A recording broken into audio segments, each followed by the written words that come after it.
What's up, creepers and geekers? Chris, the Atari Creep. How's everyone doing today? Welcome to day 2 of the Atari.io Summer Pizza Festival. Where we're celebrating the summer, the coming of summer, pizza and video games, something that comes hand in hand very well. It goes, I should say. Not awake yet. I barely had any coffee. But my original plans for today kind of went, so no one's home, and I figured, why not do this now? So as the thumbnail suggests, we are playing Tetris, the Nintendo Entertainment System. It's not the first time we've done it for a high score squad challenge. And I'm sure it won't be the last. You know, admittedly, last time I had a lot of fun. I actually got the whole family involved. We did a live stream, if I remember correctly. And the kids played, and a little lady played, and I think Linda, aka the gamer girl, was hanging out with us online there. It was a good time. So that said, admittedly, I'm not the biggest fan of Tetris. I never have been. There's something about it I don't get. I don't get it, And by it, I mean why this was such a phenomenon. It could have something to do with I'm not a puzzle game kind of guy. I don't know. It's not a bad game. It's very playable. It's challenging. I can still have fun with it. I just never got it, that kind of thing. But regardless, we're playing this for the High Score Squad Challenge, 3-day long event. I don't think there was any particular order in which to play the games, and I hope not, because that's what I'm doing. I'm doing it in a particular order. Yesterday I played Sonic, while talking about pizza parlor that doesn't exist anymore that I would enjoy quite often. And a little bit of history with it. It was a fun episode to make. I mean, it was what it was. Today's didn't quite go as well. My plan was to actually go to a pizza parlor that actually exists still to this day. That you can, in theory, depending on where you are, if you decide to come visit the great Commonwealth of Massachusetts, could go and enjoy some pizza. And the idea behind it was, believe it or not, I had some thought to these videos. They weren't just last minute, hey, let's play this game, record, Yesterday was the past that doesn't exist. I was going to show you the present that has history. And then tomorrow, hopefully something will go right for me. It'll be the end of that, the further of that.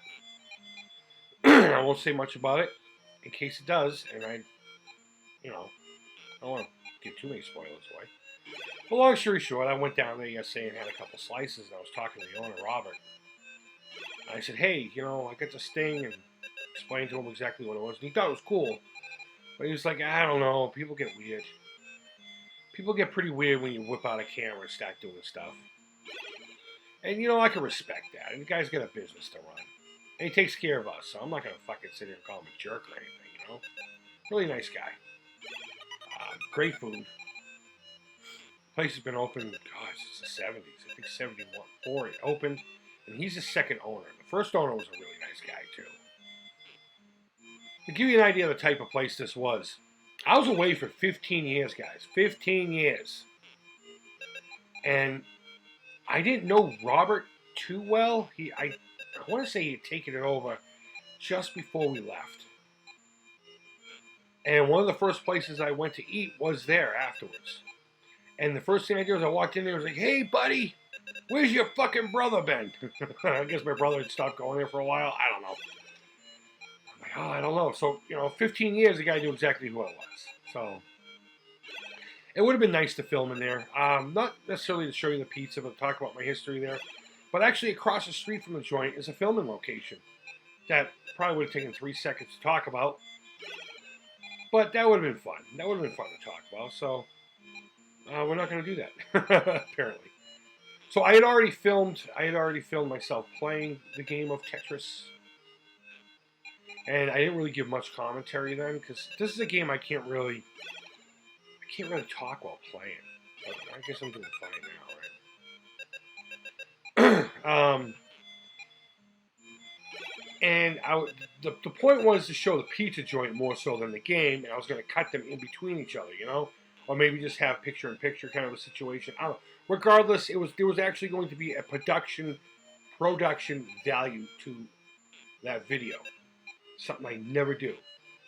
And there's going to be some for tomorrow's as well, again, if I can pull it off.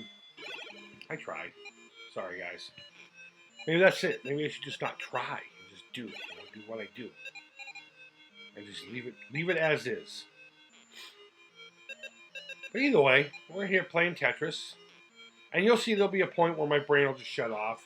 I know I mentioned already that I'm not the biggest fan of the game. But I do concentrate, and I do, I guess, have some kind of an idea of what's going on. Like, I know enough to look for the pieces that are coming up so I can kind of plan things. I try to keep the long pieces and the square ones to the sides. Here's another problem with Tetris and me. I am more, and I don't know if it was just the way we played it when I was younger, but I am more programmed to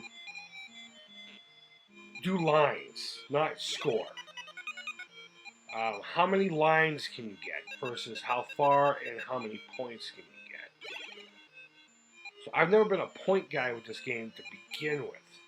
And on a good day, I can probably get 40-something thousand. Average day, somewhere in the 20s.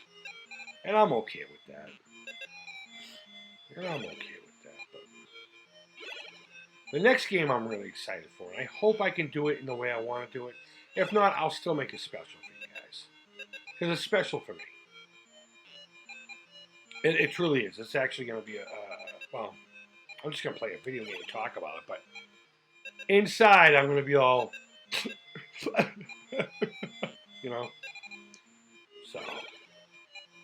I can't wait.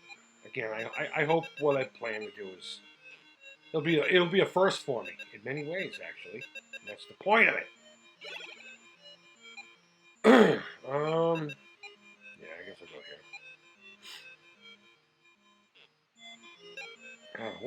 We'll see. So in other news,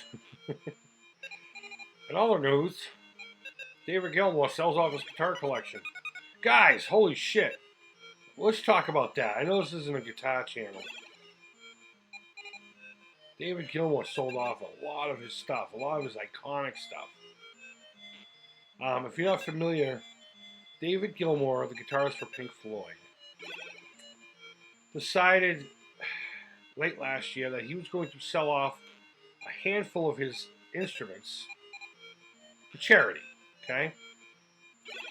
Now, for him, these instruments were just tools. They're no different than the hammer to the carpenter, paintbrush for the painter. And as he says, they gift you a song, and eventually you pass them on, and hopefully they'll gift the next guy a song, or gal. So he had like zero sentimental value to any of this stuff. And, in all fairness, the majority of the instruments were just ones he had collected over the years. They were not significant to anything in particular as far as, say, music history, I guess you would call it. Fuck me, I hate it when they do that. But there are a few notable instruments in there. And I'm sad to see they won't be in his hands anymore. Some notable ones, he had this gold top Les Paul with P90 pickups. If you're a guitar person, you know what I'm talking about. If not, don't worry about it. And that was used to play the solo for Another Brick in the Wall Part 2. We don't need no education. You know the song. If you know anything, it's the song itself. Speaking of that, the main riff, that guitar was being sold. It was a white and gold Stratocaster, famous for having the serial number of 0001. Though it's not the first Strat to come off the line. A lot of people will sit there and be like, "Oh my God, it's the first." Leo Fender used to give guitars away all the time. It was before they really gave a shit about keeping track of these kind of things, because they were instruments. They weren't going to be collectibles. You know what I mean? And he would do stuff like that on specific guitars. I don't know where to put you. I'll put you there. Specific guitars, you know? And that guitar is one that you've heard if you listen to a lot of Pink Floyd. But most notably, there's one guitar in particular. The famous Black Strat. It's a 69, I think. Fender Stratocaster. He bought it in 1970s. In 1970 at Manny's in New York, a famous guitar shop. After their gear got stolen. And, you know, son of whim, he picked that one up and he's played it ever since. It's been on pretty much every album from Dark Side on. If you've listened to any Pink Floyd from those time periods, you've heard the guitar. You've heard it. As he says, it gifted him a lot of songs. Shit, I'm starting to get to that point where my brain's shutting down. Pretty much every riff on the Dark Side, a lot from Wish You Were Here. Just any song you can think of, that guitar's on. And to a guitar player, it's a very significant instrument. Let's put it that way. And if you were to walk upon this guitar in just a regular guitar shop, yes, it's an American-made Fender, but it's what we would all call a fucking basket case. The neck had been changed on it so many times. Oh, no, I'm going to crap out here. Sorry, guys. It's probably because I'm fucking talking. But by all means, it's a basket case. All right, I'm just going to call this one a wash. I'm going to crap out. The only thing original on the fucking thing is, I'm not a master, is the body itself. The neck has been changed out. Of course, the pickups have been changed out quite a bit. Oh, I hate it when they give you pieces like that when there's nowhere to put it. I mean, at least, I don't know, whatever, shut up. The thing's had routing in it, and they've had to plug those routes with fucking blocks of wood. I mean, the thing is, it's not worth anything to anybody, except the fact that it belonged to David Gilmour, and it's on a lot of those instruments. And he said a number of times, I hope these go on to continue to create music, but I'm letting go of them. They've given me what they needed to. And I'm going to give them to somebody else and let them enjoy them. And hopefully they'll continue to make music. And that's the point I'm trying to get at here. The guitar sold for almost $4 million. Almost $4 million for a basket case of a guitar. But it's that significant. Into the music world, it's that important. My problem here is Gilmour wants it to be used to make music, as do I. I would prefer it to be used to make music in Gilmour's hands, but evidently he's done with it. He's over it. And unless it's a musician that purchased it, if a musician purchased it, I'm pretty sure, yes, it's going to be babied. It's going to have diapers at all times when people touch it. But I'm pretty sure that they will play it at home. They will play it at home. They will probably write riffs with it. Maybe even use it in the studio. They most certainly won't take it out on tour. Though, up until David's last tour, and it's exactly what happened. That guitar went on tour and was tossed around all the time. But unless a musician purchased the fucking thing, I don't think it's ever going to make another fucking note ever again. Unless David gets to visit it. I don't know.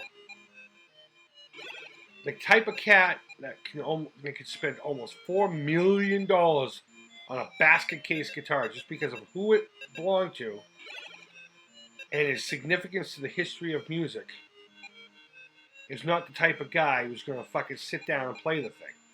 It's going to be a trophy, and that's what makes me fucking sad about it. It's a guitar. It needs to be played. I understand its history, and believe me, David Gilmour's my favorite guitar player.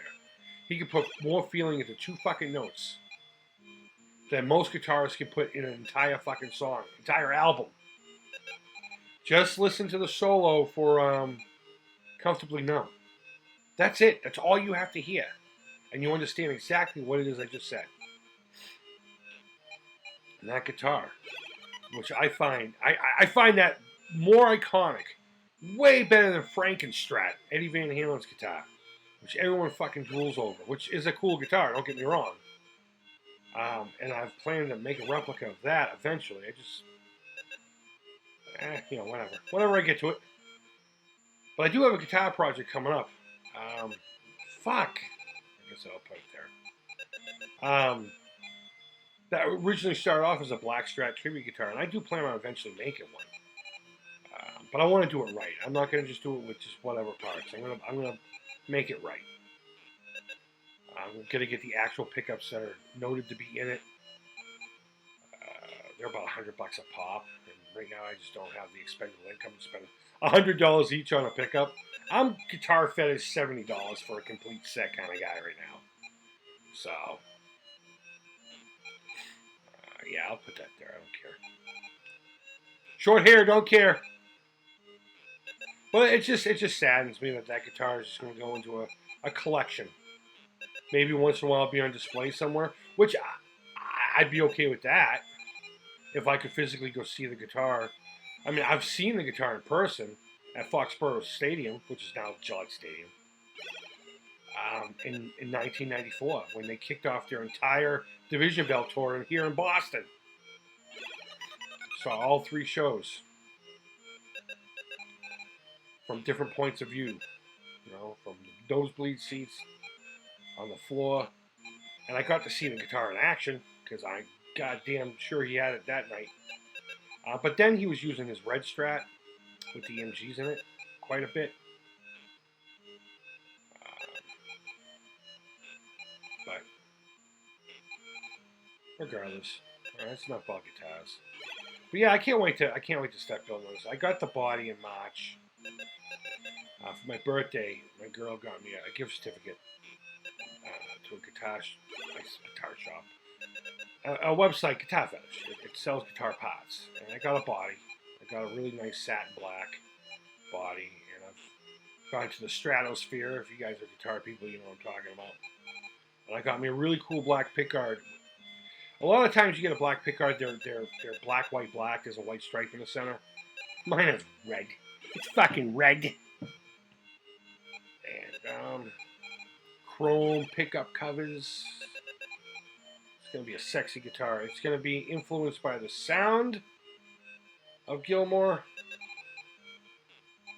while having the look of, I don't want to call it a rat rod, but kind of that 50s rat rod. Well, modern 50s hot rod styling, I may do the pinstriping that I did on that last guitar body I had that, by the way, I got rid of. That's what happens with projects with me sometimes. I'm just like, yeah, I'm selling it. Can't hang on. I can't hang. Fucking God damn it. Alright, we'll do this. Oh, you... See, here's the thing about Tetris with me. Would it have given me that piece if I hadn't put that one piece there? Huh?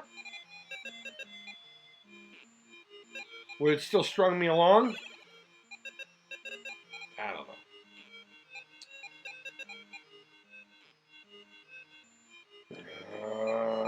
Yeah.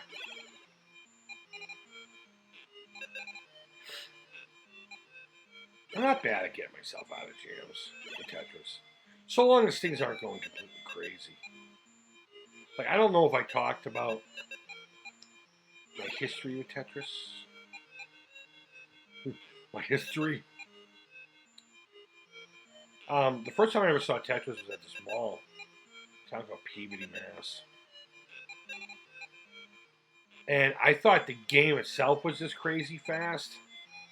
It turns out the fucking dude playing it was just good. And he wasn't even thinking. It was like, bloop, bloop, bloop, and he was just flying them down. But I thought that was just how the game was. I didn't realize he was just really skilled in playing the tet-ties. Is that what they're called? Tet-ties? Either way, that was the first time I ever saw it. Then my buddy got it for the NES. We played that quite a bit. I think I already talked about that, though.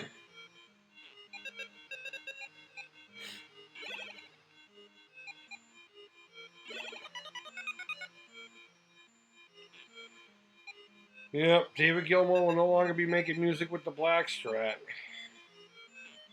You know what else is kind of sad? And I know this is just life itself. But think about all of our heroes, David Gilmour, or actors and actresses that we hold of high esteem. We, at least people of my generation, are at that age now where these motherfuckers, they're going to be gone within 10 years. The average life expectancy, I think, in America is between 75 and 80. Harrison Ford is in his 70s, guys. Han Solo is in his 70s, guys. And it's sad to think that we have maybe 10 or less years with the guy. All our heroes are going to start disappearing. And that's just, that's life. That's just how it goes. Yeah, whatever. I'll put this one in there. I didn't mean for this video to be a bummer. Sorry. Sorry about that. Guys, today's the 4th Saturday I've woken up in a row and not had a cigarette.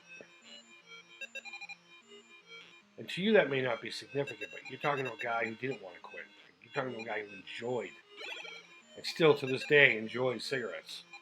I enjoyed smoking. Call it what you want. But I wasn't one of those people, I wish I could quit.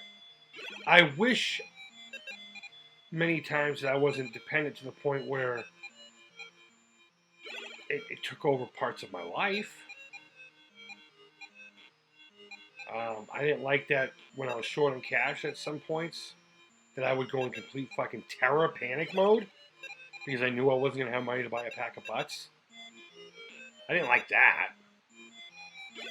But when I did have the money to buy them, I enjoyed it. I enjoyed going out and having a smoke. I enjoyed having that few minutes out on the porch because no one would bug me because it stinks. A little quiet time, a little... I'll put that here. But I did it because I wanted more money for other things. And, I get those 2 11-year-olds around. And I kind of want to stick around for them. I already said that in the past video. Send them off to the world. College, marriage, whatever the fuck they plan to do in their life. And then I can take that dirt nap.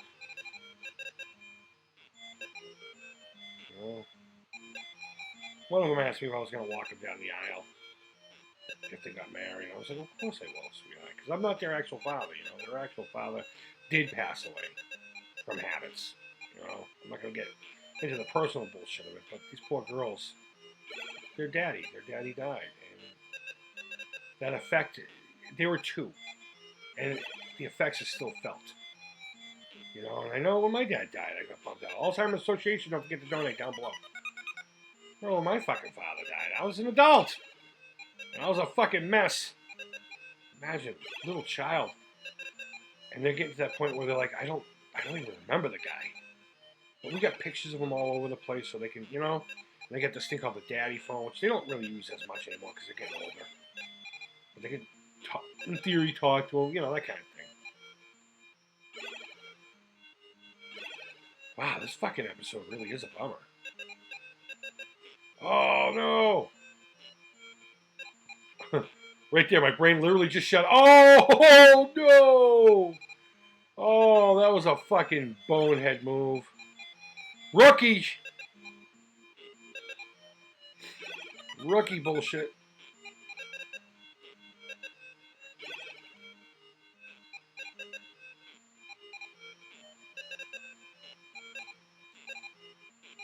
There you go. Get a couple of really good ones in while I can.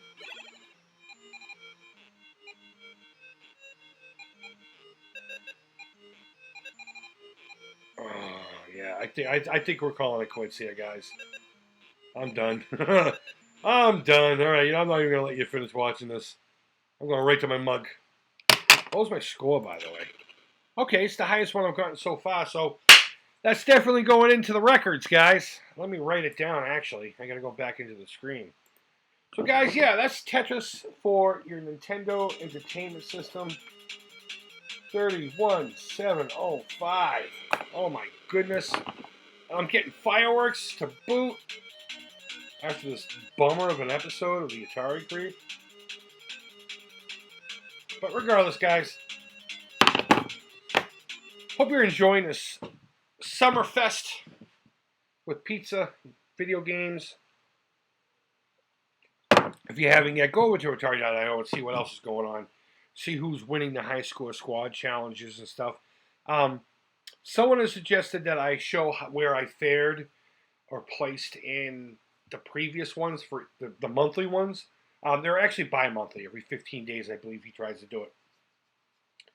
And I didn't do that for these ones because these are literally just for this weekend. And I'm treating them like 1 day high score squad challenges. So when he does the next one that's actually going to be extended for a couple of weeks or what have you, I will show you how I did in that last one, guys. So, I don't know. So, I hope you enjoyed watching this. We got one more to go, and this is going to be a real special one. A real special one for me anyway. It's going to tie into so many different things. It's going to tie into firsts. It's going to tie into memories. And it's going to tie into another series I got going on here that I kind of just started back up. Wink, wink, nudge, nudge. It was interesting because I talked about this game that we're going to play tomorrow in one of my last videos, saying I need to get off my ass and finally get to it. And then it gets announced to do this. Justin and I didn't talk. He didn't see that video yet. I was uploading it as I found out. So, that's pretty cool. So, guys, go ahead and leave feedback. Thumbs up, thumbs down, all feedback to the Creep is positive. Don't forget, you can win 7800 gamepad, custom made by Retro Game Boys. Guys, I'll put the video right here, right on the bottom. Check that out. You don't even have to watch the video. Just read the contest rules in the description. I don't care about the views on that. What I care about is getting a controller in your hands, and more importantly, you helping out the Alzheimer's Association. But to put it simply, to enter, for every dollar you donate, you're going to be entered into the contest that many times. $1 will get you 1 entry, $10 for 10 entries. You understand maths. I hope you do anyway. That's how it's going to work. So, guys, don't forget to check that out. Don't forget to check out Atari.io, not just for the Summer Pizza Festival, but for all your Atari needs and knowledge. Because there's more than just fun and excitement over there. There's actual school over there. There's learning. There's knowledge. Atari knowledge. And within the forums, of course, there's all retro knowledge. And with great knowledge comes powers and responsibilities and all that good stuff. So, guys, again, thumbs up, thumbs down. All feedback to the Creep is positive. And until next time, guys, take care. Hope you're doing well. Creep it real. And bye-bye. Sorry this was such a bummer episode.